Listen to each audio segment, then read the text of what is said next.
भाइयों बहनों, मुझे जो लगता है कि जो जिस भाषा में समझता है उसको उसी की भाषा में जवाब देना चाहिए। तो मैं मोदी जी को उन्हीं की भाषा में जवाब देने के लिए, उन्हीं की आवाज में जवाब देने के लिए वाराणसी जा रहा हूँ। तो वैसे ही लड़ेंगे, इसमें कुछ मजाक नहीं है, इसमें कुछ भी कोई इस लड़ाई स्टंटबाजी नहीं है, इस इसमें कुछ लड़ाई के लिए श्याम को पुश कौन कर रहा है सबसे ज्यादा? है। कोई 2-5 हज़ार रुपए की मैं बनारस पहुंच जाऊंगा। आपने सबसे पहले जब ये फैसला किया कि आपको चुनाव लड़ना है तो किसे बताया? श्याम जी, स्वागत है आपका द फैक्ट इंडिया पर। बहुत बहुत धन्यवाद सर। क्या बोल दिया है आपने?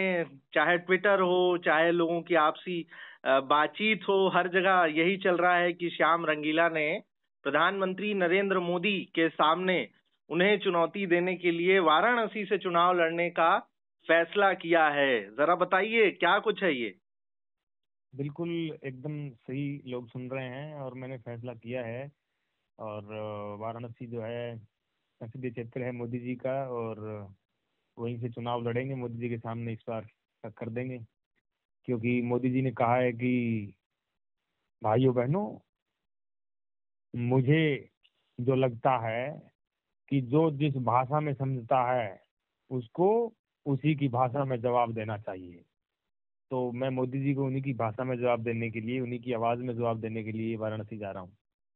आप अच्छी भली मिमिक्री कर रहे हैं, लोगों में खूब चर्चा रहती है, अच्छे खासे पॉपुलर होते ही चले जा रहे हैं, स्टैंड अप हम्म। कॉमेडी करते हैं। अब ऐसे में अचानक राजनीति की तरफ कहाँ बढ़ रहे हैं आप?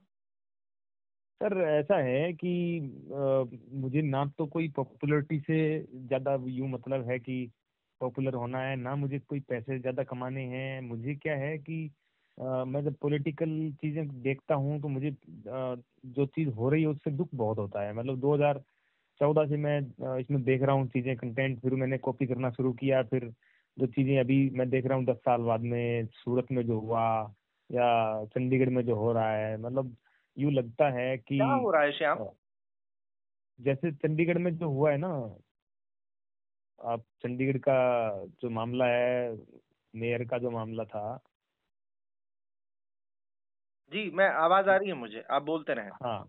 हाँ, तो वो जो कुलदीप जी को उन्होंने बनाया, आम आदमी पार्टी का कोर्ट ने बनाया है, ये बीजेपी ने जो उनके जो रद्द कर दिए थे वोट, वो सरेआम सीसीटीवी फुटेज में रिकॉर्ड हो गई। वो चीजें कोर्ट ने उनको किया है कि भाई आप ये क्यों कर रहे हो, उनको सजा दी है। सूरत में आप देखिए, सूरत में कांग्रेस का कैंडिडेट ही जो है बीजेपी के अंदर सम्मिलित हो गया, बाकी कैंडिडेट्स ने नामांकन वापस ले लिए, निर्विरोध बना दिया गया। अब मतलब लोकतंत्र में वोटिंग का अधिकार तो सबको है, सब वोट कर सकते हैं। अगर 4 वोट भी एक किसी अन्य व्यक्ति को करना कोई चाहे तो करने का उसको अधिकार तो है। लेकिन जब 10 लोग नामांकन भर चुके हैं, नामांकन 10 लोग ईवीएम पे नाम होने चाहिए, वहां कोई नहीं है, निर्विरोध बन गया, ये तो नहीं होना चाहिए।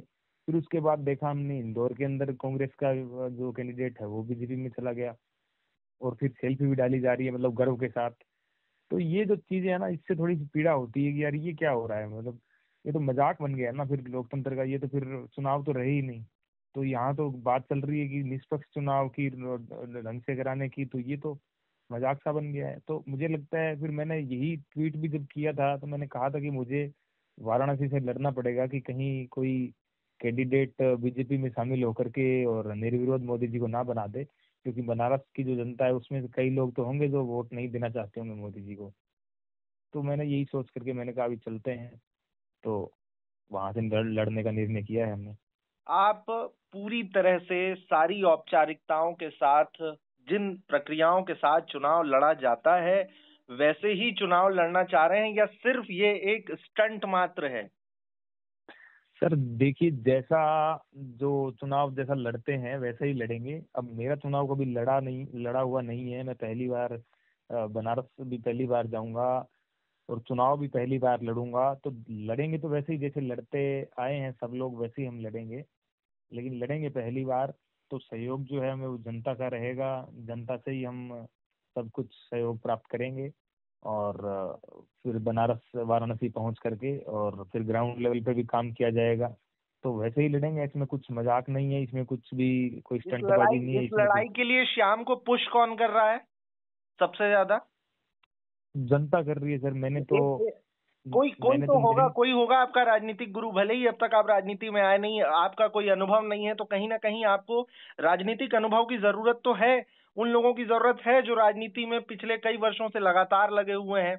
आपको किस तरीके से राजनीति करनी होगी, और वो भी आप देश के प्रधानमंत्री नरेंद्र मोदी के सामने खड़े हो रहे हैं, उसके जी प्रतिद्वंदी बनकर खड़े हो रहे हैं। अब तक एक राजस्थान के श्री गंगानगर का लड़का कॉमेडी करता था, करते करते करते वो आज पॉपुलर हुआ। चाहे वो यूट्यूब हो, इंस्टाग्राम हो, देश जितने भी सोशल मीडिया प्लेटफॉर्म है, वहां पर लोग उसको बड़ी संख्या में देखते हैं। लेकिन मनोरंजन, एक तरफ मनोरंजन और उसके बाद एकदम से राजनीति, और राजनीति में भी वहां उस सीट को चुना जो सीट देश में, जिस सीट से देश के प्रधानमंत्री नरेंद्र मोदी जो पहले भी जीतते हुए आए हैं, उनके सामने आप चुनाव लड़ रहे हैं। तो ऐसे में कोई तो होगा जो आपको पुश कर रहा होगा, वो रणनीतियों को समझाएगा, सिखा रहा होगा। कोई नहीं है सर, कोई नहीं है, बिल्कुल कोई नहीं है। लेकिन अब जुड़ेंगे। जब मैंने ट्वीट किया है उस समय कोई नहीं है। मैं अकेला कंटेंट भी मैं बनाता हूँ, मैं वीडियो भी मैं करता हूँ, सब चीजें मैं करता हूँ। तो अब जो है लोग हो सकता है जुड़ेंगे मेरे से, कुछ मुझे बताने वाले लोग होंगे, मुझे ऐसा करना है वैसे बताने वाले लोग होंगे। अब इससे पहले कोई नहीं था। आप अपनी वीडियोस में कह रहे हैं कि आपको बनारस से खूब प्यार भी मिलने लगा है। जी तो ये कैसा प्यार है, कौन लोग हैं ये? सर, जो बनारस के लोकल लोग हैं वो लोग हैं कुछ, कोई कोई कपड़े की दुकान करता है, कोई कुछ व्यवसाय कर रहा है, कोई पढ़ाई कर रहा है। तो उन सब के मुझे मैसेज, मुझे फोन, मुझे ईमेल आ रहे हैं। तो बनारस के लोग ही हैं। और अभी तो मुझे बुला रहे हैं, अभी पूछ रहे हैं कि आप बनारस आ गए क्या, कब आएंगे। तो अभी जो सबका सपोर्ट मिल रहा है वो बनारस जाने के बाद में ग्राउंड लेवल पे भी मिलेगा। सब लोग बुलाएंगे तो सब लोग आएंगे। श्याम, ऐलान किए हुए 24 घंटे के लगभग हो गए हैं, अगर मेरी जानकारी सही है। हाँ जी। आपने अपनी वीडियो में सपोर्ट के साथ साथ धन की भी बात कही है बिल्कुल सर। कि अभी इन 24 घंटों में कुछ धन आया। सर, हमें धन की आवश्यकता अभी नहीं है, फिलहाल नहीं है, क्योंकि धन की आवश्यकता तब पड़ेगी जब हम वहां पे जाएंगे, ग्राउंड लेवल पे काम करेंगे। अभी इतना धन तो मेरे पास है, कोई 2-5 हज़ार रुपए की, मैं बनारस पहुंच जाऊंगा।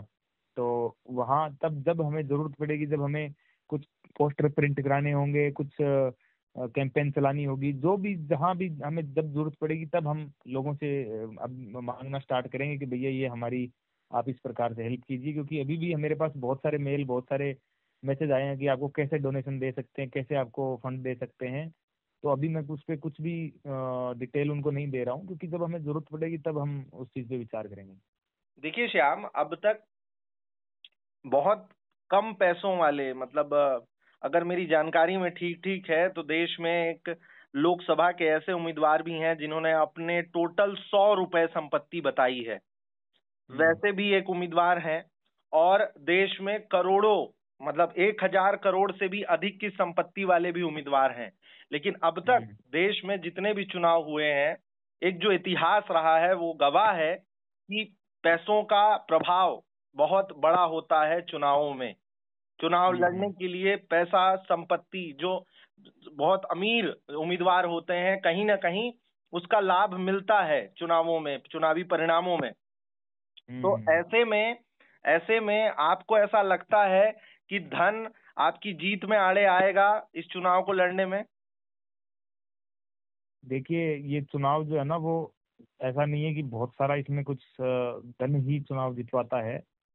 धन हमें तब नीड पड़ती है जब हम कुछ अब जैसे कैमरामैन मुझे रखने पड़ेंगे, हर टाइम सिक्योरिटी को लेकर के कुछ चीजें देखनी पड़ेंगी, और रहने का, खाने का, जितनी टीम होगी काम करने वाली, तो वहाँ हमें उस चीज़ की आवश्यकता पड़ेगी, कैंपेनिंग में थोड़ी पड़ेगी। ऐसा नहीं है कि बहुत धन से ही सब कुछ जीता जाता है। अगर हमारी बात तो लोगों तक वैसे ही पहुंच रही है तो उसमें धन की तो मुझे कोई आवश्यकता नहीं लगती कि धन ही एकमात्र सहारा है जिससे चुनाव जीता जा सकता है। आपने सबसे पहले जब ये फैसला किया कि आपको चुनाव लड़ना है तो किसे बताया? सर, मैंने सबसे पहले दोस्त को ही बताया। मैंने कहा यार, इससे अच्छा मैं चुनाव में लड़ लूं, मतलब कौन वहां से दोस्त मेरा थे वो? मन करता है। नाम जान सकता हूँ? जैसे करण, जैसे मेरे साथ रहता है, उसका नाम करण है, दोस्त का। अच्छा, क्या तो कहा उन्होंने जब आपने बताया तो? उन्होंने वैसे ही थोड़ा सा ऐसे, जैसे सब लोग लाइटली ले रहे हैं कि ऐसे ही मतलब कॉमेडी के जरिए कह रहा मजाक है। समझ रहे हैं। हाँ, तो फिर उसके बाद मैंने ट्वीट कर दिया। ट्वीट के बाद में फिर लगभग 4 या 5 दिन में फिर प्लान बन गया था हमारा। फिर कल परसों जो ट्वीट किया उसमें एकदम 100% श्योरिटी के साथ किया था। फैमिली में कितने लोग हैं? फैमिली में सर पापा किसान हैं, और मम्मी है, भाई है, भाभी है, दीदी है 2, तो वो मम्मी उनकी। को बताया आपने? मम्मी को बताया, आज ही सुबह बताया। उनके पास जब फोन आने लग गए कि क्या हो रहा है, वो पेपर में आ गई सब चीजें, तब उनको पता लगा। तो उन्होंने बोला कि लड़ रहा होगा, हमें पता नहीं है कुछ भी। परिवार में अमूमन ऐसा होता है कि जब कोई कहता है कि मुझे राजनीति करनी है तो ज्यादातर परिवार वाले रोकते हैं, कहते हैं कि नहीं राजनीति में मत जाओ। आपके साथ ऐसा कुछ हो रहा है? सर मुझे तो 2017 से ही घर वालों ने रोका था, लेकिन मैं जो है उसके बाद उनको समझा दिया था। मैंने कहा मैं जो चीजें कर रहा हूँ उसमें रुक नहीं सकता हूँ मैं। अगर मैं रुकूंगा तो फिर वही बात है, एक कोई दिल की इच्छा जो है ना वो पूरी नहीं हो पाएगी, जो मन करना चाहता है वो चीजें नहीं हो पाएंगी। तो फिर उन्होंने भी समझ लिया इस चीज को। जो पेट्रोल पंप का कुछ विवाद हुआ था उसके बाद भी उन्होंने ये चीज समझ ली थी। श्याम अपना आइडियल किन्हें मानते हैं? सर मैं आइडियल वैसे तो अभी कोई नहीं है। मुझे आप तो राजनीति में पूछो तो मैं किसी का भी नाम नहीं ले सकता हूँ। किसी को आइडियल नहीं मानते हैं? हाँ, अभी तो कोई नहीं है। मतलब ऐसा आइडियल का तो क्या, अब आप अगर वैसे पूछोगे कि एक कॉमेडियन क्या करेगा चुनाव लड़ करके, कॉमेडियन है वहां जा रहा है कॉमेडी करेगा, तो उसमें अगर आप उदाहरण मान सकते हो तो उसमें भगवंत मान जी का मान सकते हो। लेकिन भगवंत मान जी का उदाहरण मैं दूंगा तो आप कहोगे कि मुझे भगवंत मान जी जैसा बनना है, तो सीएम बनना हो सपना है क्या मेरा? तो जी। मेरा सपना वो वैसा कुछ नहीं है, तो मैं उनका नाम नहीं ले सकता हूँ। और उसके अलावा अगर कोई आइडियल है तो फिर मोदी जी स्वयं ही है। मोदी जी जो हैं वहाँ चाय बेचते थे और आज प्रधानमंत्री बन गए, तो ये भी मोदी जी हैं तो नेता ही। तो नेता जो है उनकी, उनको लोकतंत्र भी भारत का इतना बढ़िया है कि वो कहाँ से कहाँ तक पहुंच गए। तो सब चीजें, बट मैं ऐसा मतलब नहीं बोल सकता श्याम हूँ जिन्हें कि अपना आइडियल मानते हैं आज उनके ही खिलाफ चुनाव लड़ने के लिए उसी सीट से नामांकन दाखिल करेंगे। बस ये इसीलिए तो मैं बोल रहा था ना कि किसी का मैं नाम नहीं ले सकता हूँ, क्योंकि ऐसा श्योर नहीं है ना कि मैं मोदी जी को ही मानता हूँ। मैं आइडियल मेरा कोई है नहीं। मैं ये कह रहा हूँ कि अगर कॉमेडियन लोग मुझे कहते हैं तो फिर मैं भगवंत मान जी का उदाहरण दे दूंगा। फिर मुझे ये बोलेंगे कि आपको सीएम बनना है क्या, तो मैं कहूंगा मुझे सीएम नहीं बनना है। और लोकतंत्र के बारे में बता रहा हूँ तो ये कह रहा हूँ कि मोदी जी भी तो लोकतंत्र से वहां तक पहुंचे हैं, मतलब तो वो अपने तो फिर भी। आइडियल को लेकर के अभी तक आप साफ नहीं है, क्लियर नहीं है आपका हाँ, कोई। आइडियल को लेकर के साफ नहीं हूँ मैं, क्योंकि मैं राजनीति में अगर मैं वैसे मुझे नेता बनना होता तो मैं यूं मान करके चलता कि ये मेरे आइडियल है तो मुझे ये बनना है। कॉमेडी में आप पूछोगे तो मैं कॉमेडी में बता सकता हूँ कि मैंने कॉमेडी इनको देख के सीखी है, मुझे इनके जैसा बनना था। तो वो चीज़ है। अब मैं राजनीति में तो आया हूँ तो अभी आया हूँ। श्याम, आपने द फैक्ट इंडिया को समय दिया, इतनी देर तक बातचीत की, इसके लिए आपका बहुत बहुत बहुत शुक्रिया। धन्यवाद सर। और धन्यवाद सर। लगातार लोग आपको सुन रहे थे। अब ये देखना बिल्कुल दिलचस्प होगा कि आखिरकार आप किस तरीके से चुनाव लड़ेंगे, क्या कुछ होगा। और आगे आपके प्रचार प्रसार को लेकर के और तमाम सारी चीजों को लेकर के आपसे लगातार हम बातचीत करते रहेंगे और सहयोग भी आपसे चाहेंगे कि आप हमसे बातचीत करें, हमें अपनी सारी जो भी चुनाव प्रचार प्रसार करने का जो तौर तरीका होगा उस पर बातचीत करते रहेंगे हम। बिल्कुल बिल्कुल सर, बिल्कुल जी धन्यवाद सर। श्याम, बहुत शुक्रिया।